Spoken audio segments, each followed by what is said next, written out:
Dear students, welcome to Study and Learn Academy. I am Dr. Ganpat Nagda, PhD in Environmental Science. Today we will start a new topic, that is environmental history. Environmental history is to study of human interactions with the natural world over time, emphasizing the active role of nature plays in influencing human affairs and vice versa. Environmental history first emerged in the United States out of the environmental movements of the 1960s and 1970s, and much of its impetus still stems from present day global environmental concerns. The field was founded on conservation issues but has broadened in its scope to include more general social and scientific history and may deal with civilizations or sustainable development. As all history occurs in the natural world, environmental history tends to focus on particular time scale, geographic regions, or key themes. It is also a strongly multidisciplinary subject that draws widely on both the humanities and natural science. The subject matter of environmental history can be divided into three main components. The first, nature itself and its change over time, includes the physical impact of humans on the earth, land, water, atmosphere, and biosphere. The second category, how humans use nature, includes the environmental consequences of increasing population, more effective technology, and changing patterns of production and consumption.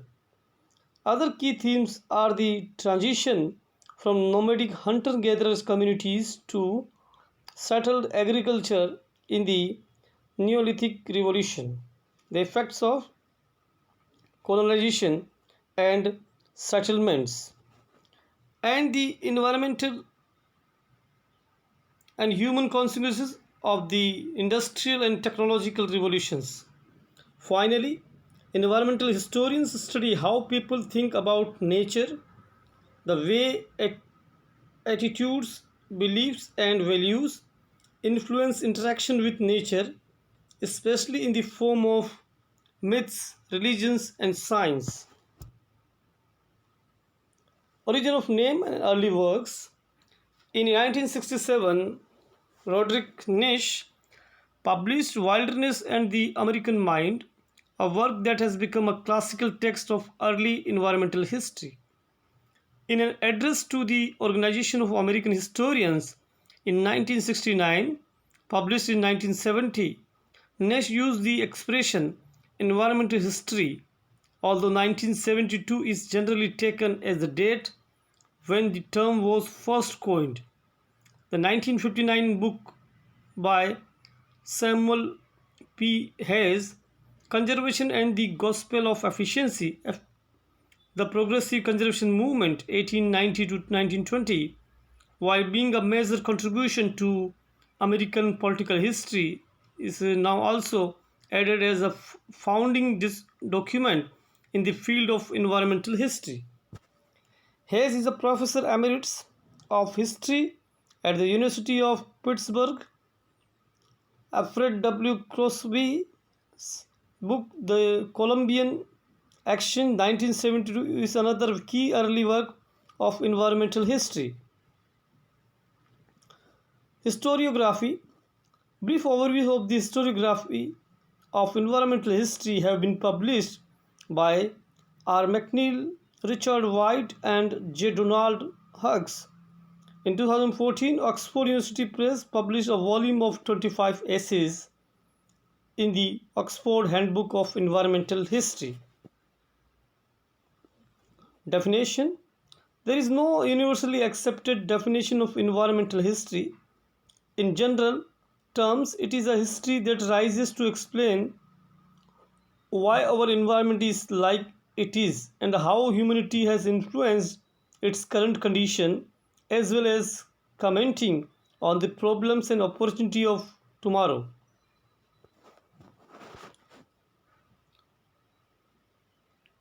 Donald Wooster's widely quoted 1988 definition states that environmental history is the interaction between the human culture and the environment in the past.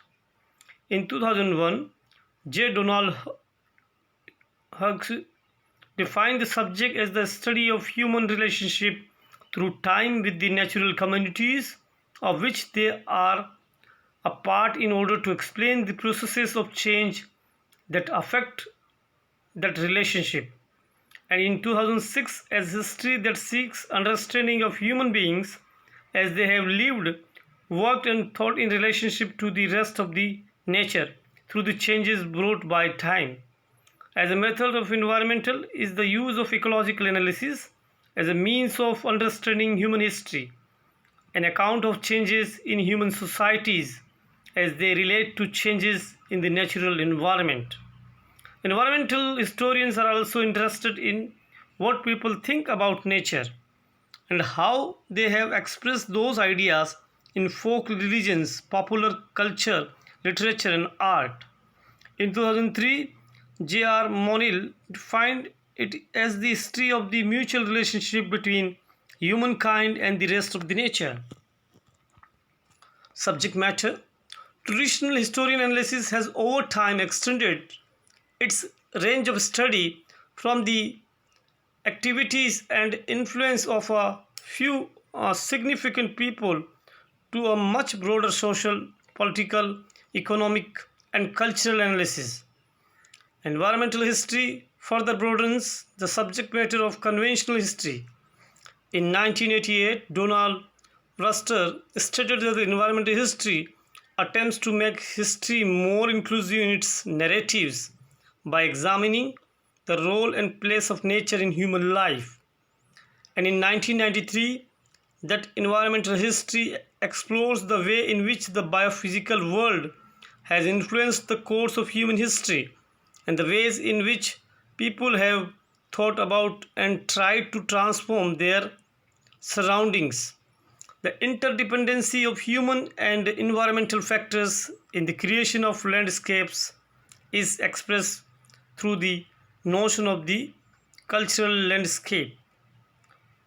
Ruster also questioned the scope of this discipline, asking, we study humans and nature, therefore, can anything human or natural be outside our inquiry? Environmental history is generally treated as a subfield of history, but some environmental historians challenge this assumption, arguing that while traditional history is human history, the story of people and their institution, humans cannot place themselves outside the principles of nature. In this sense, they argue that environmental history is a uh, versus of human history within a large context, one less dependent on anthropocentrism, even though anthropogenic change is at the center of its narrative. Dimensions: J. Donald Hughes responded to the view that environmental history is light of theory or lacking theoretical structure by viewing the subject through the lens of three dimensions: nature and culture, history and science, and scale.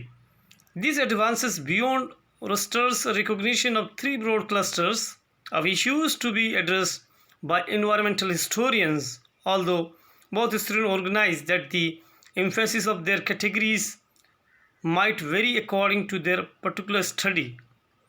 As early, some studies will concentrate more on society and human affairs, and others more on the environment.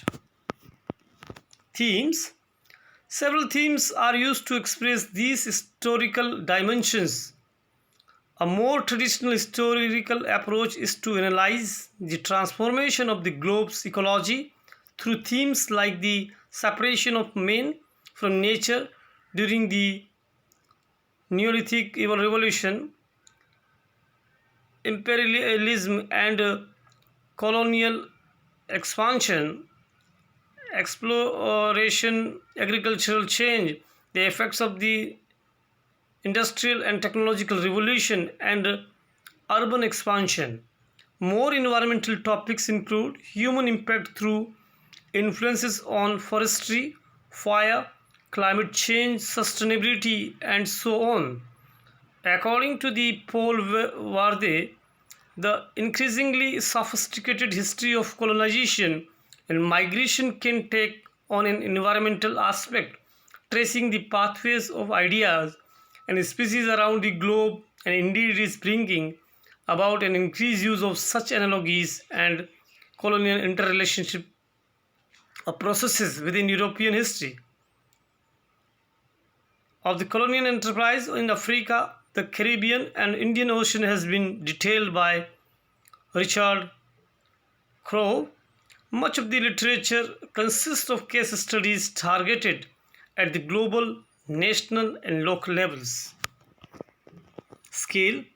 Although environmental history can cover billions of years of history over the whole earth, it can equally concern itself with local scales and brief time periods. Many environmental historians are occupied with local, regional, and national histories. Some historians link their subject exclusively to the span of human history, even time period in human history, while others include the period before human presence on the earth as a legitimate part of the discipline. Simon's environmental history of Great Britain covers a period of about 10,000 years. There is a tendency to difference in time scales between natural and social phenomena. The causes of environmental change that stretch back in time may be dealt with socially over a comparatively brief period. Although environmental influences have extended beyond its geographic regions and cultures during the 20th and early 21st centuries, anthropogenic environmental change has assumed global proportions, most prominently with climate change, but also as a result of settlement, the spread of disease, and the globalization of world trade. History. The questions of environmental history date back to antiquity, including Hippocrates, the father of medicine, who asserted that different cultures and human temperaments could be related to the surroundings in which peoples live in airs, waters, places. Scholars are as varied as Calden and Montesquieu found climate to be a very key determinant of human behavior.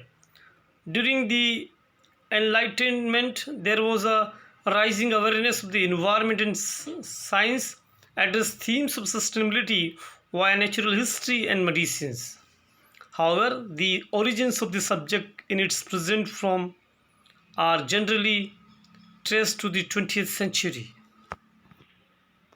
In 1929, a group of French historians founded the journal Annals, in many ways a forerunner of modern environmental history, since it took as its subject matter the reciprocal global influences of the environment and human society. The idea of the impact of the physical environment on civilizations was as posed by these annals schools to describe the long-term developments that shape human history by focusing away from political and intellectual history towards agriculture, demography, and geography. Emmanuel Lee Roy Lutherai, a pupil of the Annals School, was the first to really, in the 1950s, environmental history in a more contemporary form. One of the most influential members of the Annals School was Lucien Pembe, whose 1992 book, Geographical Introduction to History, is now classical in the field. So this is all about the today's lecture. Thank you very much. Goodbye.